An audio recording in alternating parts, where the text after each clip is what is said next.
এটা যদি পারেন সবাই একটু মুখস্থ রেখেন। হযরতে মুআজ বলেন, নবীজি আমাকে 10টা উপদেশ দিয়েছে। কয়টা? যদি পারেন একটু লিখে রাখবেন, ঘরে টানা রেখেন, খুব দামি উপদেশ। 1 নাম্বার, লা তুশরিক বিল্লাহি শাইআ ওয়া ইন কুতিলতা ওয়া হুররিকতা। 1 নাম্বার, তুমি আল্লাহর সাথে শিরিক করবা না, যদিও তোমাকে হত্যা করা হয়, পুড়িয়ে দেওয়া হয়। 1 নাম্বার, তোমাকে যদি পুড়িয়ে দেওয়া হয়, তোমাকে যদি হত্যা করা হয়, তুমি আল্লাহর সাথে কি করবা না? শিরিক করবা না। আল্লাহর সাথে শিরিক করবো না আমরা, ঠিক আছে না? আল্লাহ আমাদেরকে শিরিক নামক গুনাহ থেকে বেঁচে থাকার তৌফিক দান করেন। কিছু শিরিক বেদাতিরাও করে থাকে, মাজার ইত্যাদি কেন্দ্র করে, এই জাতীয় শিরিকও আমরা করব না। তাহলে এইখান থেকে আরেকটা হাদিস শোনাই, মুসলিম শরীফের 5018 নম্বর হাদিস। ক্বালা রাসূলুল্লাহ সাল্লাল্লাহু আলাইহি ওয়াসাল্লাম, আল্লাহ নবী বলেন, লাআনাল্লাহু মান লাআনা ওয়ালিদা। মা বাবাকে যেই সন্তান অভিশাপ দেয়, ওই সন্তানকে আল্লাহ অভিশাপ দেয়। আপনার মতো মা বাবা আমার না হইলে চলতো, আল্লাহ অভিশাপ দেয় ছেলেদের। আপনি আমার বাপ না হয়ে অন্য কেউ হইলে ভালো হইতো, আল্লাহ তাকে অভিশাপ দেয়। তুমি কি বললা তোমার বাবাকে, তোমার মাকে তুমি কি বললা?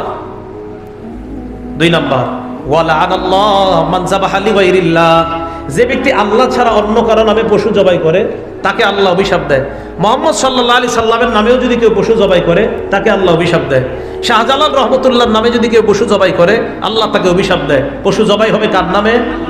সূরা আনাম আয়াত নাম্বার 118 আল্লাহ বলেন, ফাকুলু মিম্মা যুকিরা রাসূলুল্লাহি আলাইহি। ওই পশুর গোশত খাও যেই পশু জবাই করার সময় আল্লাহর নাম নেওয়া হয়।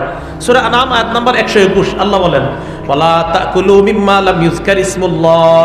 ওই পশুর গোশত খেও না যেই পশু জবাই করার সময় আল্লাহর নাম নেওয়া হয় নাই। তাহলে বলেন তো, যেই পশু জবাই করার সময় কার নাম নিতে হবে? একমাত্র। এখন যদি কেউ খাজা বাবার নামে গরু জবাই করে আপনাদেরকে সিন্নি, মিষ্টি ইত্যাদি বিতরণ করে, এটা খাওয়া জায়েজ না হারাম? এটা খাওয়া যাবে না, দিল মরে যাবে, ইবাদতে মজা পাবেন না। আল্লাহ এই জাতীয় খাদ্য থেকে আমাদেরকে হেফাজত করেন। 3 নাম্বার, ওয়ালাআনাল্লাহু মান গায়্যারা মানারাল আরদ। এই এলাকাবাসী ভালো করে শুনেন, অন্যের জমিন যারা নিজের কবজায় নিয়ে নেন, অন্যের জমিন আপনার জমিনের অংশের মধ্যে ঢুকায়া সাইনবোর্ড লাগায় দেয়, ক্রয় সূত্রে এই জমির মালিক আরিফ বিন হাবিব লিখে দেয়। বাটপা আরেকজনের জমিন নিয়ে লিখে দেয়, ক্রয় সূত্রে এই জমির মালিক অমুক ট্রাস্ট। এই ব্যক্তির উপর 24 ঘন্টা আল্লাহ অভিশাপ দেয়। আরেকজনের জমিন যে নিজের কবজায় নিয়ে এইভাবে নিজের নামে বানায় নেয় জুলুম কইরা। 4 নাম্বার, ওয়ালাআনাল্লাহু মান আওয়া মুহদিসা। কেউ যদি কোনো বেদাতিরে খাটকা বানানোর জায়গা দেয়, আপনাদের এলাকায় এক সালাওয়ালা পিসাব আছে, এই পিসাবরে আপনি কি করছেন? দেখছেন সালাগাই দিয়ে রয়েছে, আহারে উনি মনে আল্লাহর ওলি, এই জন্য সালাগাই দিয়ে রয়েছে।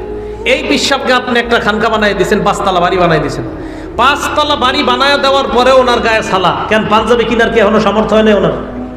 উনি জানে আমার সালা হলো আমার সাইনবোর্ড, এটা যদি আমি খুলে ফেলি আমার 5 তলাও যাবে, আমার ভণ্ডামিও শেষ হবে। এই জন্য উনি সালা খুলে না। তো এই জন্য আমাদের স্বভাবটা হয়ে গেছে এমন, যদি দেখি যে গায়ে পোশাক কম, তাকে বেশি শ্রদ্ধা করে।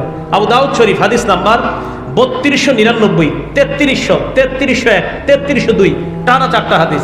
এক হাদিসের মধ্যে আসছে, রাসূল আকরাম সাল্লাল্লাহু আলাইহি সাল্লাম দেখে এক ব্যক্তি কাবা শরীফের সামনে বিখিসামাতিন ফি আনফিহি, নাকের মধ্যে আংটা লাগায়, আংটার মধ্যে রশি লাগায় হাঁটতেছে, আংটার মধ্যে রশি লাগায় হাঁটতেছে। নবী সাল্লাল্লাহু আলাইহি সাল্লাম বললেন, এটা কি সেটা? কয় হুজুর মান্নত করছে এইভাবে হাঁটবে। নবী তাড়াতাড়ি এদিকে নিয়ে আসো এটা। সুরিয়ান্স চাকু আনছে, আইনা কত আহাদ নবী বিয়াদিহি সাল্লাল্লাহু আলাইহি সাল্লাম, নবীজি নিজ হাতে ওইটা কেটে দিয়েছে। বেদাত সাথে সাথে এইখান থেকে নবীজি দূর করে দিয়েছে। এই জন্য বেদাতিকে কোনো এলাকা আশ্রয় দিবেন না, দিবেন বেদাতি খানকা করে ওই এলাকাকে নষ্ট করবে, তাই খানকা করার আগে বেদাতিকে এলাকা থেকে বের করে দিবেন, সমস্যা হবে। তো দেখেন, এই জন্য রাসূল আকরাম সাল্লাল্লাহু আলাইহি সাল্লাম বললেন, 4 ব্যক্তির উপর আল্লাহ অভিশাপ দেয়, এর মধ্যে একজন শিরিক করে যে তাকেও। আবার আসেন আগের হাদিসে যাই, যে হাদিসে নবী 10টা উপদেশ দিছে। মুসনাদে আহমদ 22,000, মুসনাদে আহমদের হাদিসটা 22,075 নম্বর হাদিস। মুআয ইবনে জাবাল বলে, 1 নাম্বার নবী আমাকে বললেন, তোমাকে যদি জ্বালিয়ে দেওয়া হয়, তোমাকে যদি পুড়িয়ে দেওয়া হয়, তুমি আল্লাহর সাথে শিরিক করবা না।